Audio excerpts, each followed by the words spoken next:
بتا نہیں سکتا ہوں کہ میں کب سے اس انتظار میں ہوں کہ میں اپنا پرا چنار پہنچوں. میں کب سے انتظار میں ہوں کہ وہ علاقہ جو قائد عوام اپنا آبائی گاؤں کہلاتا تھا، وہ علاقہ جو شہید محترمہ بے نظیر بھٹو اپنی منی لڑکانہ کہلاتی تھی، کہ میں کب اپنے بھائیوں، اپنے ساتھیوں کے درمیان موجود ہوگا. اور آپ اپنا M.N.A توری صاحب سے پوچھے، میرا کارکن ڈاکٹر عارف توری صاحب سے پوچھے کہ جب سے میں پاکستان واپس آیا ہوں، جب بھی ہمارا ملاقات ہوتا ہے تو میرا پہلا سوال یہی رہا ہے کہ ہم کب پارا چنار جا رہے ہیں.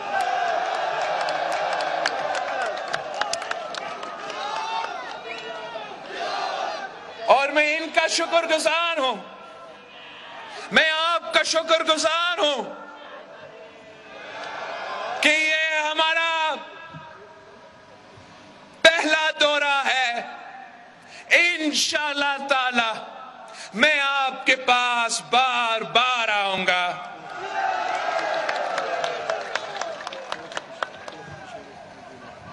ہم قائد عوام کا جدوجہد،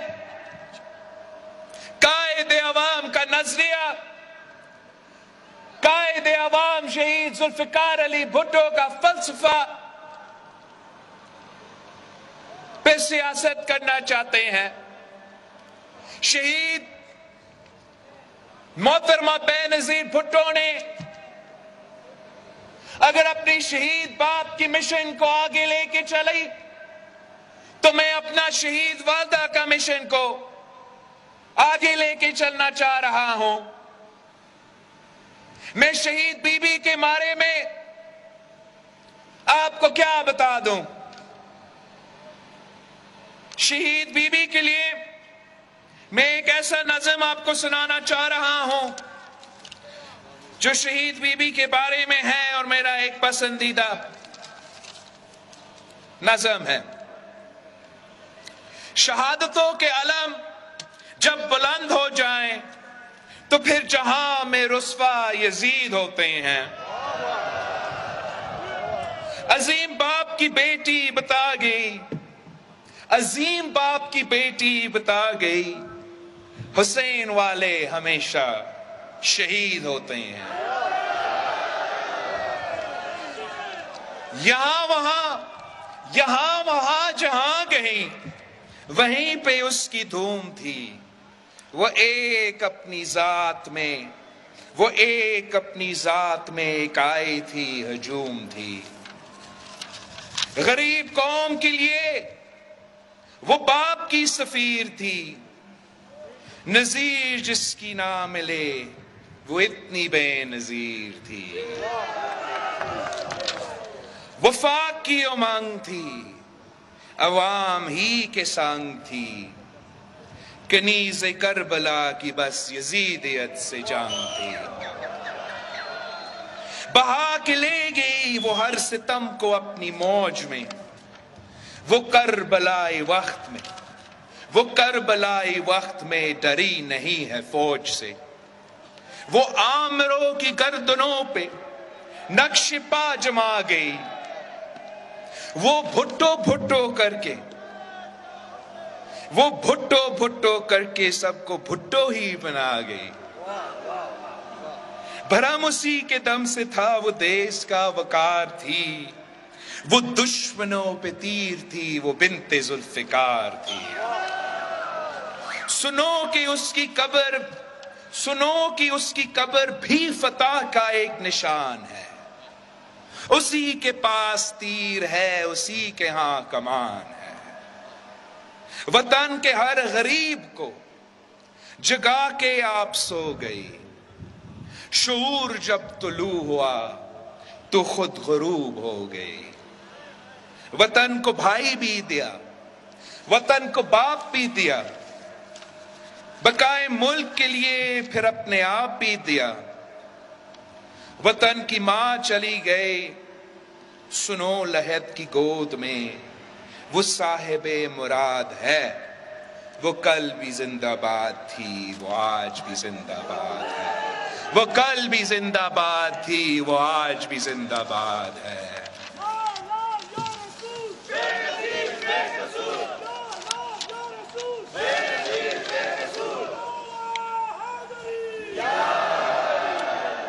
ساتھیوں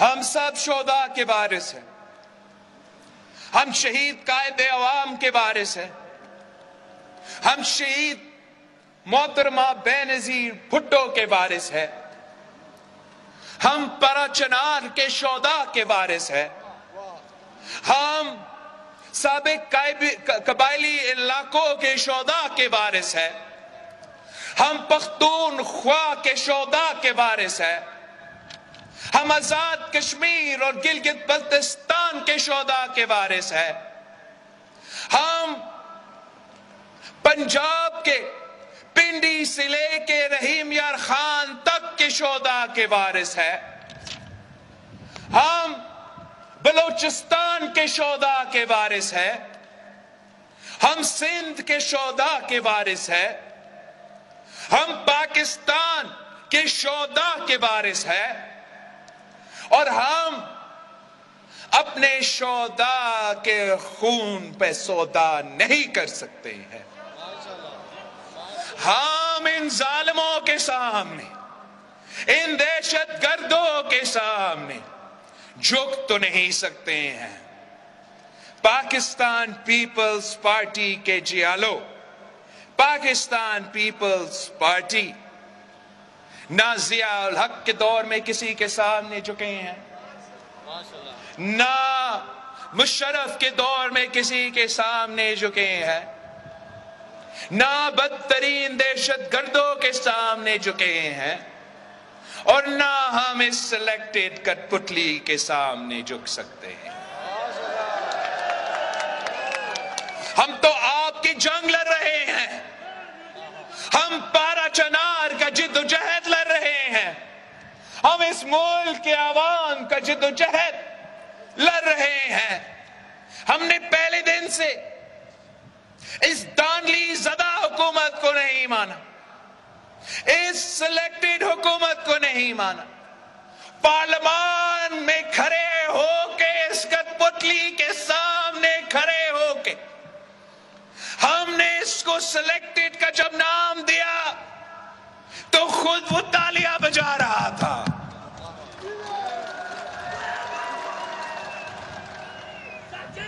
مگر پوری دنیا کو سمجھ آیا, پوری ملک کو سمجھ آیا کہ میں کیا کہہ رہا تھا.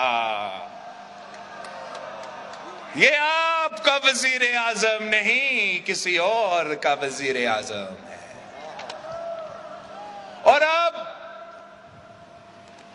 جب اس کو مسلط کیا گیا, بٹھایا گیا, سلیکٹ کیا گیا,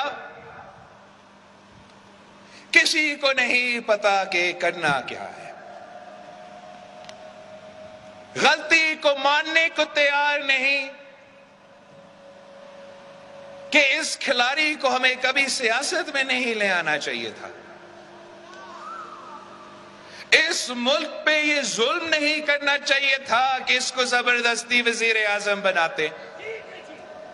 اب جب وزیر اعظم بن گیا تو پھر مدینہ کی ریاست کی بات کرتا ہے. میں آپ سے پوچھتا ہوں, پارا چنار کے رہنے والے سے پوچھتا ہوں کہ اگر عمران کا مدینہ کے ریاست پاکستان میں 3 سال سے چل رہا ہے تو پارا چنار میں 8 سال سے چل رہا ہے. یہ مدینہ کی ریاست نہیں, یہ مدینہ کی ریاست کا نام کا توہین ہے. وہی وزیر، وہی وزرا جو مدینہ کے ریاست کا درس دیتے ہیں، اسی زبان سے، اسی منہ سے اگلا سینٹنس میں گالی دیتے ہیں۔ کیا یہ پاکستان کے عوام، پاکستان کے نوجوان کے لیے اچھا پیغام بھیج رہے ہیں کہ وزیر اعظم ہو یا وزراء ہو، جب جنگ جا رہی ہے اور آپ ہار رہے ہو تو گالی دینا مناسب بات ہے؟ مدینہ کی ریاست تو عدل اور اخلاقیات پہ مبنی ہوتا، عمران کی ریاست گالی اور جادو پہ مبنی ہے۔ مدینہ کی ریاست میں یہ ممکن ہی نہیں کہ امیروں کے لیے ریلیف ہی ہو اور غریب کے لیے تکلیف ہو۔ یہ کس قسم کا مدینہ کا ریاست ہے جہاں محنت کش محنت کرے، مزدور محنت کرے، دن رات محنت کرے، خون پسینہ کا محنت کرے، مگر اپنا محنت کا صلہ نہیں ملا؟ یہ کس قسم کا مدینہ کا ریاست ہے جہاں اپنے آپ کو ذرائع ملک کے لانے والے، جہاں کسان صبح سے لے کے شام تک محنت کرتے ہیں مگر کسان کو اپنی فصل کی قیمت نہیں مل رہا ہے، کسان بھی بھوکا پیٹ سو رہا ہے۔ یہ کس قسم کا مدینہ کا ریاست ہے جہاں نوجوانوں کو دھوکہ دیا جاتا ہے؟ کیا مدینہ کے ریاست میں جھوٹ کی اجازت ہے؟ یہ وہی وزیر اعظم نہیں ہے جس نے میرے پارا چنار کے بھائیوں سے وعدہ کیا کہ 1 کروڑ نوکری دوں گا۔ 1 کروڑ نوکری کہاں گیا؟ جن کے پاس روزگار موجود تھا ان سے بھی روزگار چھین رہے ہیں۔ پڑھے لکھے نوجوان، محنتی نوجوان جو 1 نہیں 2 ڈگریاں ہاتھ میں لے کر پھر رہے ہیں، وہ دھکے کھا رہے ہیں، روزگار نہیں مل رہا۔ اس نے تو وعدہ کیا کہ پاکستان میں کیا باہر رہنے پاکستانی واپس بھاگ بھاگ کے آئیں گے اور یہاں روزگار کرنے کے لیے پہنچیں گے۔ ہر وعدہ جھوٹ۔ 50 لاکھ گھر کا وعدہ کیا گیا۔ میں آپ سے پوچھتا ہوں پارا چنار میں ان 50 لاکھ گھروں میں سے کتنے گھر بنائے گئے ہیں؟ ایک اور جھوٹ، ایک اور دھوکہ۔ کہتا تھا کہ IMF نہیں جاؤں گا، قوم سے وعدہ ہے۔ IMF جانے سے پہلے میں تو خودکشی کر دوں گا مگر IMF نہیں جاؤں گا۔ جیسے ہی وزیر اعظم بنا سیدھا IMF کے دروازے پہ کھٹکھٹا رہا تھا اور IMF کے ساتھ جو معاہدہ کیا وہ عوام کے مفاد میں نہیں تھا، پاکستان کے مفاد میں نہیں تھا۔ پاکستان کے جو حالات ہیں، پاکستان کے عوام کے جو مشکلات ہیں، اس کے بارے میں IMF کے ساتھ بات نہیں کی گئی۔ اس ملک کے جو معاشی خود مختاری ہے اس پہ سودا کیا گیا۔ ہم پہلے دن سے اس PTIMF ڈیل کا مخالفت کرتے رہے۔